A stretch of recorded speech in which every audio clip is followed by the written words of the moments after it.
C'est quoi? Je ne sais pas, mais je suis content du match, de la victoire, de la réaction, de l'attention, parce que Rennes est une équipe forte, très forte, et ils n'ont jamais tiré au but. Après, maintenant, on attend, on va préparer le match de Paris, après Strasbourg et Brest, et j'espère qu'on trouvera un petit peu de continuité et de régularité. Bonsoir coach. Évidemment, ce match était hyper important. Est-ce que vous avez eu ce soir les réponses que vous souhaitiez sur le terrain, à la fois dans l'engagement, dans l'impact, dans la technique, dans l'efficacité, dans le fait de ne pas prendre de but aussi? Ce soir, ça faisait un long moment que l'OM n'avait pas pris de but.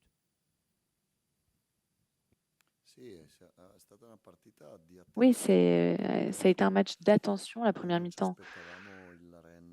On ne s'attendait pas que Rennes joue en 5-4-1 parce qu'ils ont toujours joué en 5-3-2.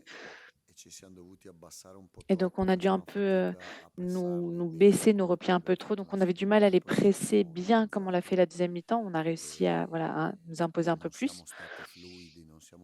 On n'a pas été fluide et beau avec le ballon au pied. On a joué à 4 avec 2 arrières parce qu'Aguerre était blessé.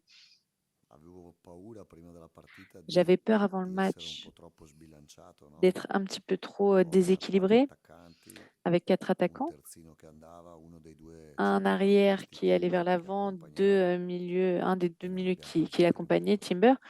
Et au final, on n'a pas subi de tir.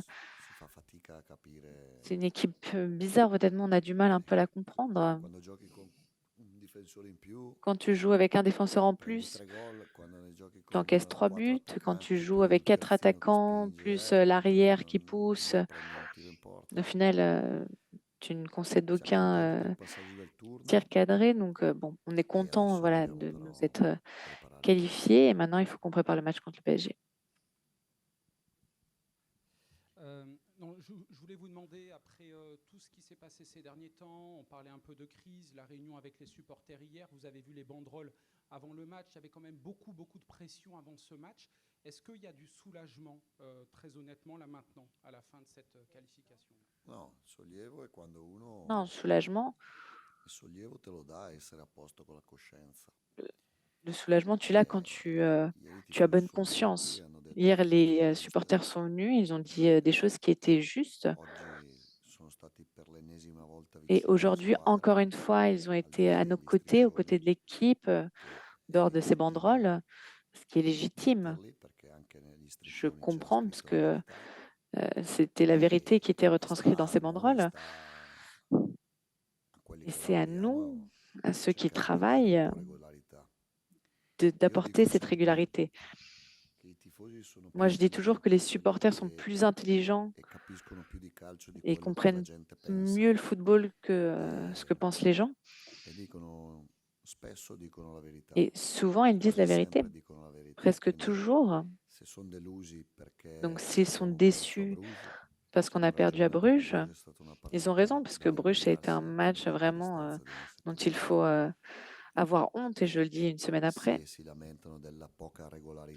S'ils se plaignent du manque de régularité, de constance, ils ont raison, parce qu'on a alterné de gros matchs à des chutes vraiment dures, et donc c'est une idée qui te donne l'idée d'être fort, d'être très fort, et donc quand tu donnes l'idée d'être fort, c'est logique que de l'autre côté, on ait des attentes qu'on en attend de nous, et jusqu'à présent, parfois on a pu y répondre, et parfois non. Et ça, c'est la vérité. Bonsoir coach, ici. Je voulais vous poser une question sur Facundo Medina, c'était sa 6e titularisation de suite ce soir. Voilà, un mot sur ce joueur qui a été longtemps blessé et qui est de plus en plus régulier, on a l'impression, depuis son retour de blessure. Merci. Medina, Højbjerg et d'autres, un peu d'autres. sont l'exemple de la manière dont il faut se comporter. Medina, il ne rate jamais un entraînement. Pas qu'il ne rate un match, mais il ne rate jamais, il ne manque jamais d'attitude. Hojbjerg, c'est pareil. Il a toujours la bonne attitude. On a des difficultés à être constant et régulier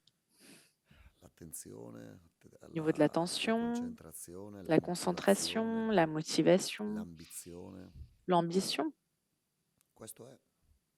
C'est ça. Et donc moi, quand je dis c'est ma responsabilité,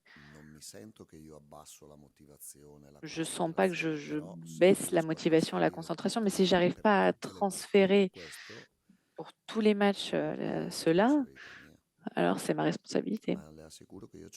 Et je vous assure que moi, j'ai toujours la même motivation, concentration, attention, toujours cette drogue, même si je me suis jamais droguée, quand je suis dans le football, je suis toujours très excitée.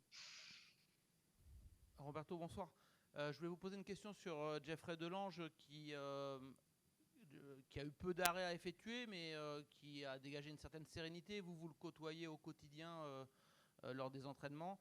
Voilà. Est-ce que ça peut être un titulaire dimanche au Parc des Princes? Est-ce qu'il y a un sujet entre Delange et Rouli dans les jours qui viennent? Tout le monde peut être titulaire.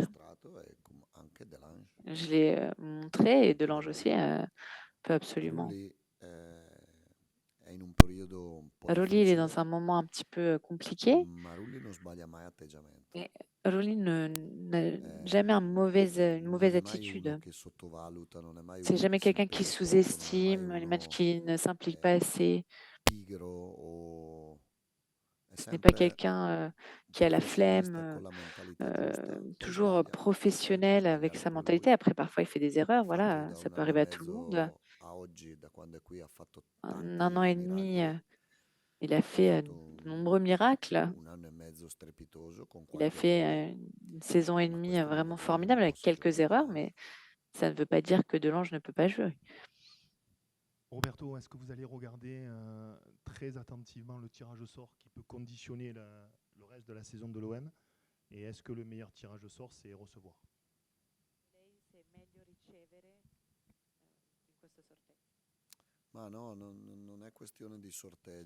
Non, ce n'est pas une question du tirage, honnêtement. Parce que je pense que Lens est plus fort que Bruges.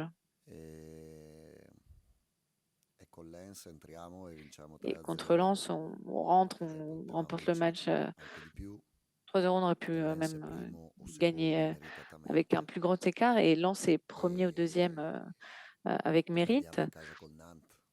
Et après, on perd à domicile contre Nantes. Et pas à cause de l'expulsion. Déjà, 11 contre 11, on méritait d'être mené. Donc l'expulsion, c'est une excuse, c'est une chose qui arrive après pendant le match. On ne peut pas se permettre de nous concentrer trop sur le tirage, d'être heureux si on prend Reims, être déçu si on tombe sur Lyon ou Strasbourg ou Monaco. Non, on peut perdre contre tout le monde et on peut aussi nous qualifier contre tout le monde. Bonsoir coach. Je vais vous demander un petit mot sur Amine Gouiri qui parfois disparaît un peu des matchs et puis des fois met beaucoup d'engagement et est très précieux comme contre Lens ou ce soir. Qu'est-ce que vous avez pensé de sa prestation? Je suis content de Gouiri ce soir. Pour moi, il a fait un bon match. Il a raté un but, je l'aurais tué. Hein. Mais aujourd'hui, il a fait vraiment de bonnes choses. Ça ne m'a pas plu la manière dont il est entré à Paris samedi. Mais je lui ai dit, mais Gouiri, c'est un garçon en or, c'est un joueur extraordinaire. Il tient beaucoup à ce qu'il fait.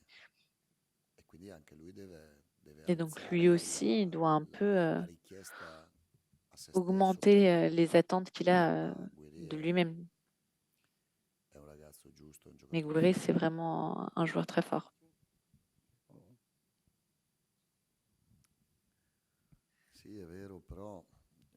Oui, c'est vrai. Mais moi, j'essaie de mettre les joueurs dans les positions les plus justes pour eux. Quand on va à Bruges, on commence à 5, mais après, il y avait Wea, un peu l'échelle, là, qui commençait en bas, et après, on ouvrait avec Medina. Mais le problème, c'est que l'attaquant externe Forbes avait vraiment une course différente. Ils n'avaient pas vraiment d'arrière. Il n'y pas d'arrière parce que Emerson s'était fait mal. Et donc, soit tu mets dehors Balerdi, Aguerd ou Medina, un entre eux, mais les trois sont des joueurs de haut niveau. Ou bien tu joues de cette manière. Mais après, le troisième but arrive à cause de la différence de vitesse entre Forbes et Medina. Moi, je pense que c'est pas le fait d'être à 4 ou les 3 défenseurs qui fait la différence. Je pense que ce qui fait la différence, c'est la tête. Un peu comme tout. Quand la tête est juste, comme ce soir contre Lens, au Koweït, à domicile contre le PSG ou contre Newcastle, comme à Madrid, même si on a perdu, à Angers, comme contre l'Ajax aussi, la première mi-temps à Lisbonne. Là, l'expulsion a changé les choses. Quand on est comme ça, dans ces conditions, on est très fort qu'on joue à 3 ou à 4. Et quand on est ceux qui ont joué à Bruges, du match à domicile contre Nantes, alors tu peux jouer à 5, à 6, à 8 ou à 10. Je ne pense pas que ça change beaucoup. Pour terminer, en se projetant sur le match de dimanche, je voudrais savoir si au fond de vous, vous êtes optimiste pour ce match, si vous pensez que vos joueurs sont capables de ramener un bon résultat du Parc des Princes, et quelles raisons vous pourriez nous donner ce soir d'être optimiste pour l'OM pour le match de dimanche, qui est important évidemment aussi. Merci.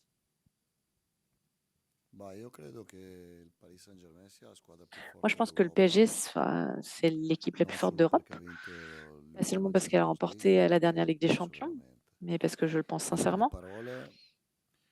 Donc les mots, je peux vous dire ce que je veux à vous, mais ça ne reste que des mots. Donc maintenant, il faut jouer, aller sur le terrain avec la même attention que ce soir, la fin qu'on avait au Koweït, mettre plus de qualité que celle qu'on a mis ce soir, parce que mes joueurs ont une qualité supérieure à celle qu'ils ont montrée ce soir. Et ce soir, c'était aussi un moment un peu singulier. Et l'ambition de gagner un match à Paris. Je pense que tout le monde doit l'avoir.